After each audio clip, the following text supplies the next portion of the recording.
श्रावस्ती नगर में सा गौतमी नाम की एक कन्या रहती थी। गौतमी उसका असली नाम था। काम करते करते वह जल्दी थक जाती थी, इसलिए लोग उसे सा गौतमी के नाम से पुकारते थे। गौतमी ने जवानी में प्रवेश किया और उसका विवाह हो गया।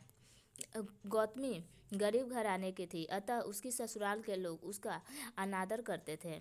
कुछ समय के बाद गौतमी का एक पुत्र हुआ। जब अब वह घर में उसका आदर होने लगा, लेकिन होनहार को कुछ दूसरी ही थी। गौतमी का शिशु जब कुछ बड़ा हुआ और खेलने लायक हुआ तो ईश्वर ने उसे उठा लिया। गौतमी ने सोचा, पुत्र जन्म से पहले मेरा इस घर में अनादर होता था, पुत्र जन्म के बाद लोग मेरा आदर करने लगे, लेकिन अब यह लोग मेरे प्रिय शिशु को ना जाने कहाँ छोड़ देंगे। वह अपने पुत्र को गोद में लिए और गांव में निकल गई और सभी घर घर दवा मांगते फिरने लगे। लोग ताली बजाकर हंसी ठहाके आ करते थे। पागल कहीं के, मरे हुए का कोई दवा होती है। किसी भले आदमी को गौतमी पर बहुत दया आई। उसने सोचा, इसे इस बेचारी का दोष नहीं, यह पुत्र शोक में पागल हो गई है, इसकी दवा भूत भगवान के पास हो वहीं इसे भेजना चाहिए। उसने कहा, देवी तुम भगवान बुद्ध के पास जाओ, उनसे पूछो। गौतमी अपने शिशु को गोद में ले जहाँ बुद्ध पालथी मारे बैठे थे पहुंची और अभिवादन करते हुए बोली, महाराज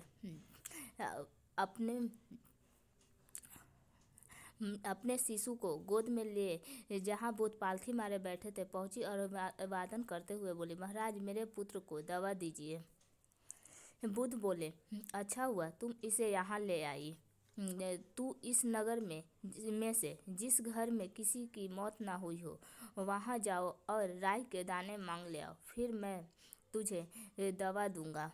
गौतमी दौड़ते हुए गई और गांव-गांव घूमकर राई के दाने मांगने लगी। पहले घर में जाकर उसने निवेदन किया, देखिए बुद्ध भगवान ने मुझे आप लोगों के घर से राई के दाने मांगने को कहा है, आप लोग राय देने की कृपा करें। गौतमी यह शब्द सुनकर एक आदमी जट से घर से राई के दाने लाए और गौतमी को देने लगा। गौतमी को याद आया कि बुद्ध बोले हैं, तो उसने पूछा, क्या इस घर में किसी की पहले मौत हुई है? यह सुनकर घर के लोग आश्चर्य से कहने लगे, गौतमी यह तू क्या कह रही है? यहाँ तो कितने आदमी मर चुके हैं, इसका कोई हिसाब नहीं। गौतमी बोली, तो फिर मैं आपसे राई के दाने ना लूँगी। गौतमी दूसरे घर गई और सब जगह यही जवाब मिला। उसने समझा शायद सारे नगर में यही बात हो रही है। वह वापस बुद्ध के पास गई और अपने बच्चे को लेकर शमशान घाट चली गई। उसे अपने हाथ में लेकर बोली, प्रिय पुत्र, मैंने समझा था शायद तुम ही अकेले भरने के लिए पैदा हुए हो, लेकिन अब मुझे मालूम हुआ कि मौत सबके लिए है जो पैदा हुआ है। इतना कहकर वह अपने पुत्र को शमशान में अंतिम संस्कार करके वह वहाँ से लौट आई। लौटकर बुद्ध के पास गई और बुद्ध ने पूछा, गौतमी राई के दाने मिल गए?